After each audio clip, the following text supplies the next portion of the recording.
So today we are going to see the topic principles and characteristics of growth and development and the dimensions of development. അപ്പോൾ നമ്മൾ കഴിഞ്ഞ ക്ലാസ്സിൽ ഗ്രോത്തും ഡെവലപ്മെന്റും എന്താണ്, അത് തമ്മിലുള്ള ഡിഫറൻസസ് എന്താണ്, മെച്ചുറേഷൻ എന്താണെന്നൊക്കെ കണ്ടു.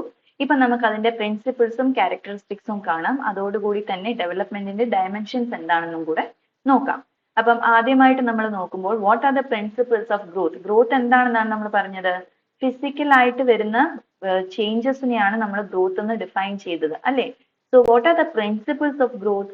Growth refers two dimensional augmentation, cellular multiplication or quantitative process. എന്താ പറയുന്നത്? ഗ്രോത്ത് എന്ന് പറയുന്നത് എന്താണ്? ഫിസിക്കൽ ആയിട്ടുള്ള ഒരു പ്രോസസ് ആണെന്ന് നമ്മൾ പറഞ്ഞു. അപ്പം ഫിസിക്കൽ പ്രോസസ് എന്ന് പറയുമ്പോൾ തന്നെ എന്താണ് സംഭവിക്കുന്നത്? ഡയമെൻഷണൽ, അതായത് നീളത്തിലും വീതിയിലും എല്ലാം എന്ത് വരും? വ്യത്യാസം വരും, കൂടി വരും അല്ലെ? സോ ഗ്രോത്ത് റെഫേഴ്സ് ടു എന്താണ്? ഡയമെൻഷണൽ ഓഗ്മെന്റേഷൻ ആണ്. ഓഗ്മെന്റേഷൻ എന്ന് പറയുന്നത് എപ്പോഴും കൂടി വരുന്നതിനാണ്. അതെങ്ങനെയാണ് സംഭവിക്കുന്നത്? സെല്ലുകൾ കൂടുതലായിട്ട് ഉണ്ടാകുമ്പോഴാണ് അല്ലേ? നമ്മൾ ഒരു സെല്ലിൽ നിന്ന് 2 സെൽ ഉണ്ടാകുമ്പോഴാണ് അതിന്റെ നീളം പിന്നെയും കൂടുന്നത്. സോ ഇതെന്താണെന്നാണ് പറയുന്നത്? ഇത് സെല്ലുലാർ മൾട്ടിപ്ലിക്കേഷൻ, അല്ലെങ്കിൽ ഇതെന്താണ്? ഒരു ക്വാണ്ടിറ്റേറ്റീവ് പ്രോസസ് ആണ്. പിന്നെ അടുത്ത പോയിന്റ് എന്താ? It is concerned with biological phenomenon like increase in size, shape, height and weight. അപ്പൊ എന്താണ്? സൈസിലുള്ള ഇൻക്രീസ്, അല്ലെങ്കിൽ ഷേപ്പിലുള്ള ഇൻക്രീസ്, ഹൈറ്റിലുള്ളത്, വെയിറ്റിലുള്ളത്. അപ്പൊ ബയോളജിക്കൽ ആയിട്ടുള്ള സംഭവങ്ങളാണ് അല്ലെ? എല്ലാം നമ്മുടെ സൈസ് കൂടുന്നത് അല്ലെങ്കിൽ നമ്മുടെ വെയിറ്റ് കൂടുന്നത്, ഇതൊക്കെയാണ് എന്തിൽ വരുന്നത്? എന്തിന്റെ അടിയിൽ വരുന്നത്? ഗ്രോത്ത് എന്ന് പറയുന്നതിന്റെ അടിയിൽ വരുന്നത്. പിന്നെ നെക്സ്റ്റ് എന്താണ്? ഇറ്റ് റെഫേഴ്സ് ടു മെച്ചുറേഷൻ, അതായത് നമ്മുടെ ഗ്രോത്തിന്റെ ഒരു മാക്സിമം ഗ്രോത്തിന്റെ പോസിബിലിറ്റി എത്തിക്കഴിഞ്ഞു കഴിഞ്ഞാൽ ആ ഒരു സ്റ്റേജിനെ നമ്മൾ എന്താ പറയുന്നത്? മെച്ചുറേഷൻ. അപ്പൊ ഗ്രോത്ത് മാക്സിമം എന്ന് പറയുന്നത് എന്താണ്? Maturation. It refers to maturation. പിന്നെ അടുത്തത് എന്താണ്? It stops at one stage. അതായത് ഗ്രോത്ത് എന്ന് പറയുന്നത് ഒരു കണ്ടിന്യൂസ് പ്രോസസ് ആണോ? അല്ല. അപ്പോൾ ഗ്രോത്ത് എന്ന് പറയുന്നത് ഒരു പെർട്ടിക്കുലർ ഏജ് ഗ്രൂപ്പ് വരെ മാത്രം നടക്കുന്ന ഒരു പ്രോസസ് ആണ് അല്ലേ? സോ ഒരു പെർട്ടിക്കുലർ ഏജ് ഗ്രൂപ്പ് ആവുമ്പോൾ എന്തായി? ഗ്രോത്ത് നിന്നു. ഒരു നീളം വെക്കുന്നതിന് ഒരു പെർട്ടിക്കുലർ ഏജ് ഉണ്ട്, അല്ലെങ്കിൽ നമ്മുടെ ശരീരഭാഗങ്ങൾ വളരുന്നതിന് ഒരു പെർട്ടിക്കുലർ ഏജ് ഉണ്ട്. ഇപ്പൊ പ്യൂബർട്ടി ടൈം ഒക്കെ കഴിഞ്ഞു കഴിഞ്ഞാൽ എന്തായി? നമ്മുടെ ശരീരത്തിൽ പിന്നെ വലിയ വ്യത്യാസങ്ങളൊന്നും അങ്ങനെ വരാറില്ല അല്ലേ? So these are the principles of growth. ഇനി നമുക്ക് ഗ്രോത്തിന്റെ ക്യാരക്ടറിസ്റ്റിക്സ് എന്തൊക്കെയാണെന്ന് നോക്കാം. ക്യാരക്ടറിസ്റ്റിക്സ് ഇപ്പൊ നമ്മൾ പറഞ്ഞ പ്രിൻസിപ്പിൾസ് തന്നെ വേറൊരു രീതിയിലാണ് പറയുന്നത്. അപ്പൊ ഫസ്റ്റ് വൺ എന്തായിരുന്നു നമ്മൾ പറഞ്ഞത്? ഡയമെൻഷണൽ ഓഗ്മെന്റേഷൻ ആണ്. ഡയമെൻഷണൽ ഓഗ്മെന്റേഷൻ എന്ന് പറഞ്ഞാൽ എന്താണ്? നമ്മുടെ ഡയമെൻഷൻ ഇൻക്രീസ് ചെയ്യുന്നതിനാണ് നമ്മൾ എന്ത് പറയുന്നത്?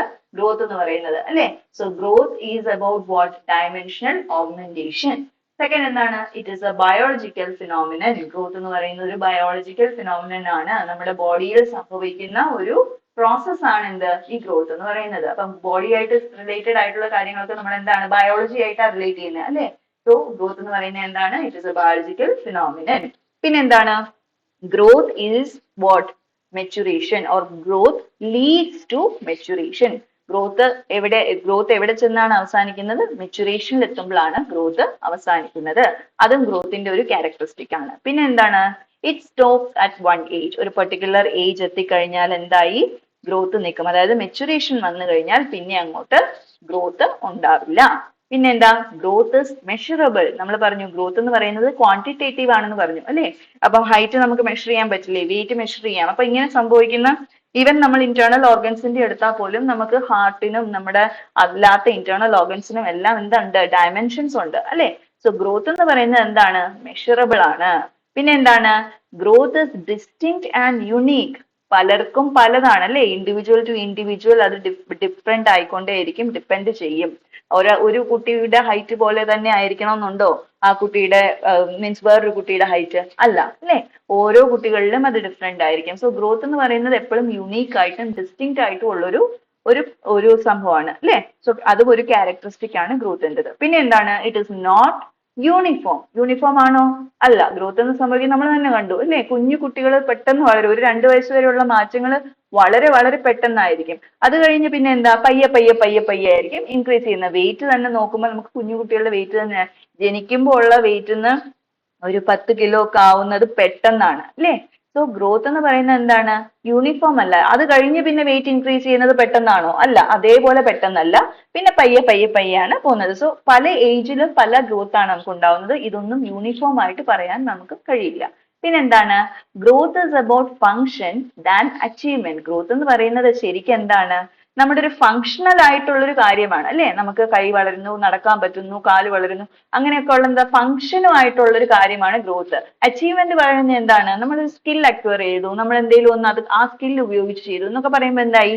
നമ്മളൊരു അച്ചീവ്മെന്റ് അത് അല്ലെ. സോ ഗ്രോത്ത് എന്ന് പറയുന്നത് എന്താണ്? അതൊരു ഫങ്ഷണൽ കാര്യമാണ്. അച്ചീവ്മെന്റിനെ കുറിച്ചല്ല, അതൊരു ഫങ്ഷൻ ചെയ്യാൻ പറ്റുന്നതിന്റെ ഒരു ഭാഗമായിട്ടുള്ള പ്രോസസ്സാണ് എന്ത്?